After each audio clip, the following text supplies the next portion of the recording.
तो मेरे बहुत ही प्रिय और बेहद सम्मानित साथियों, हृदय की असीम गहराइयों से अभिनंदन, बहुत बहुत हार्दिक स्वागत। साथियों, इस विशेष श्रृंखला में हम चर्चा करने जा रहे हैं बच्चों की एक बहुत ही दुखद, बहुत ही दर्दनाक, पीड़ादायक बीमारी जिसका नाम है एडेनोइड्स। नाक और गले के बीच में जो ग्रंथि होती है उसके फूल जाने के कारण ये जो एडेनोइड्स है, यही इसकी जो मेडिकल जो टर्मिनोलॉजी है मेडिकल साइंस में, उसको एडेनोइड्स कहा जाता है। और बहुत ही दर्दनाक ये स्थिति होती है। न केवल वो बच्चा बल्कि उसके माता पिता जो है वो भी साथ में इस पीड़ा को एक अनुभव के स्तर पर जरूर इसको पीड़ा सहन करने की स्थिति में रहते हैं। और डॉक्टर्स के पास में भी कोई बहुत ज्यादा इसका इलाज जो है वो नहीं होता है। जब बहुत ज्यादा स्थिति खराब हो जाती है तो वो बच्चा मुंह से श्वास लेने लगता है और मुंह से श्वास लेने पर कई बार जो इन्फेक्शन है उसकी स्थिति आ जाती है। साथियों, यहां पर हम एस्ट्रोलॉजिकल पॉइंट ऑफ व्यू से ये चर्चा कर रहे हैं कि कब किस जातक जातिका, किस बालक बालिका को इस प्रकार का रोग जो है उसके होने की संभावना होती है और उसका समाधान क्या है। और अंतिम जो निर्णय है वो आपको स्वयं को ही करना है। आज इस एपिसोड में हम चर्चा करेंगे मिथुन लग्न की जन्म पत्रिका के बारे में। यदि अभी तक आपने अपने लग्न से संबंधित एपिसोड नहीं देखा है तो यहां आई बटन में आपको उसका लिंक प्रोवाइड करा दिया है, जाकर के देख के समझना आपको अवश्य चाहिए। तो साथियों, ये रही एक मिथुन लग्न की जन्म पत्रिका। 3 नंबर से जन्म पत्रिका का प्रारंभ हो रहा है और स्वयं लग्नेश जो है वो बुध बनते हैं।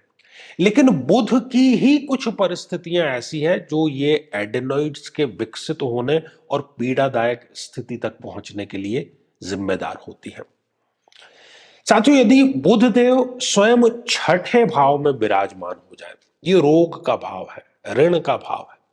यहां पर बुध देव यदि विराजमान है तो वो बच्चे को जरूरत से ज्यादा चिड़चिड़ा बनाते हैं और साथ ही क्योंकि वो वाणी के अधिपति हैं तो एडेनोइड्स की समस्या उस बच्चे को जब तक वो 10-12 साल का हो जाता है उससे पहले पहले रहती है।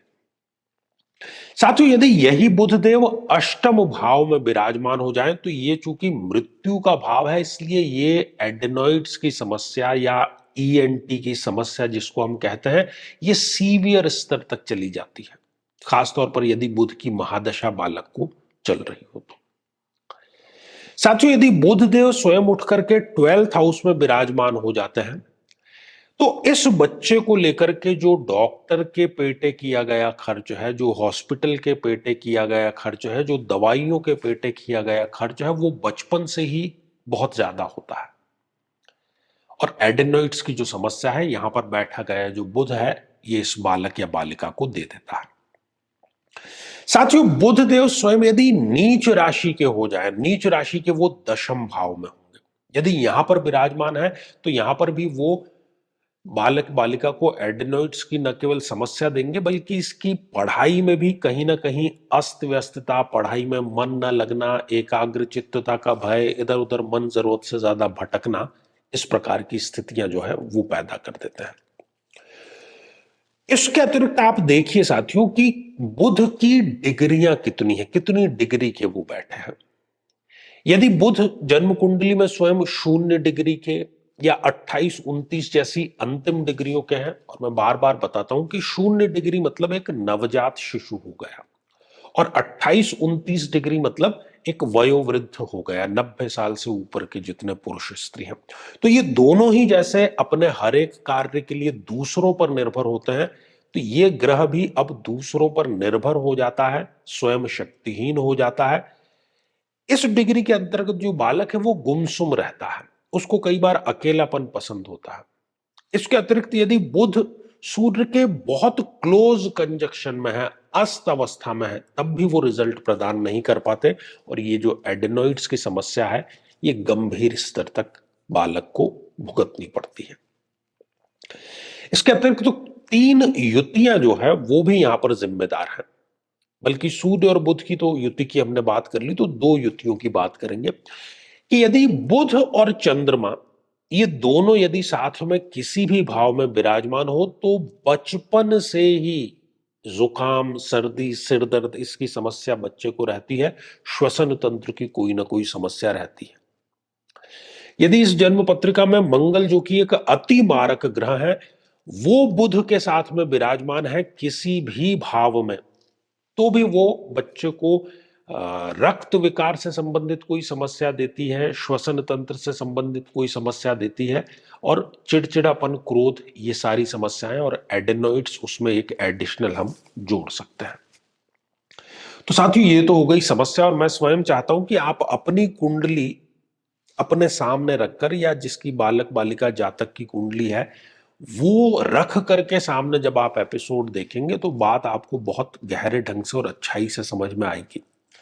साथियों, ऐसे सभी बालक बालिकाओं को चाहिए कि वो एक तो महादशा मंत्र साधना अवश्य करें। वो स्वयं नहीं कर पाएंगे, छोटे हैं, तो उनके माता पिता में से कोई कर सकता है उनके निमित्त संकल्प लेकर के। और अभिमंत्रित जल, जिस किसी भी ग्रह की वजह से है, चाहे बुध, सूर्य, मंगल, चंद्रमा, जिसकी भी हमने चर्चा की, उसके अभिमंत्रित जल का सेवन अवश्य करें। अवश्य ही ये 100% समस्या आपकी निदान को प्राप्त हो जाएगी। तो साथियों, श्रृंखला तो ये हमारी आगे भी जारी है। यदि आप भी चाहते हैं कि आपकी कुंडली का संपूर्ण विश्लेषण हो, समस्या का समाधान हो, तो आगामी समय में मैं स्वयं इन शहरों में उपस्थित रहूंगा। आप समय लेकर के मिल सकते हैं, या फिर टेलीफोनिक या वीडियो कॉल के माध्यम से भी जुड़ सकते हैं। तो साथियों, आज के लिए केवल इतना ही, और इसी मंगल कामना के साथ में कि आप सभी स्वस्थ, समृद्ध और शांतिपूर्वक जीवन व्यतीत करें। नमस्कार। साथियों, कई वर्षों के जन्म पत्र का अध्ययन और लाखों कुंडलियों के अध्ययन के बाद हम ये कह सकते हैं कि यदि किसी की जन्म पत्रिका में शुक्र पीड़ित है, तो उसको इस ग्रह की महादशा में इन 9 लक्षणों का, इन 9 कष्टों का, पीड़ाओं का अवश्य सामना करना पड़ता है। व्यक्ति को चाहते हुए भी शारीरिक सुख मिल ही नहीं पाता है। किसी ना किसी प्रकार का गुप्त रोग उसे सदैव बना रहता है। भौतिक सुखों को व्यक्ति चाहते ना चाहते हुए भी उठा ही नहीं पाता है। गुर्दे अर्थात किडनी का कोई ना कोई रोग होना, बहनों को स्त्रीजन्य रोग होना, व्यक्ति अपनी हैसियत से ज्यादा फिजूल खर्ची में खर्च जरूर करता है, दाम्पत्य जीवन में तलाक तक की स्थिति उसके बन जाती है, व्यक्ति वासनाओं के प्रति कुंठित ही रहता है, और बड़ी चीज कि शादी योग्य उम्र होते हुए भी व्यक्ति का विवाह ठीक समय पर संपन्न नहीं हो पाता।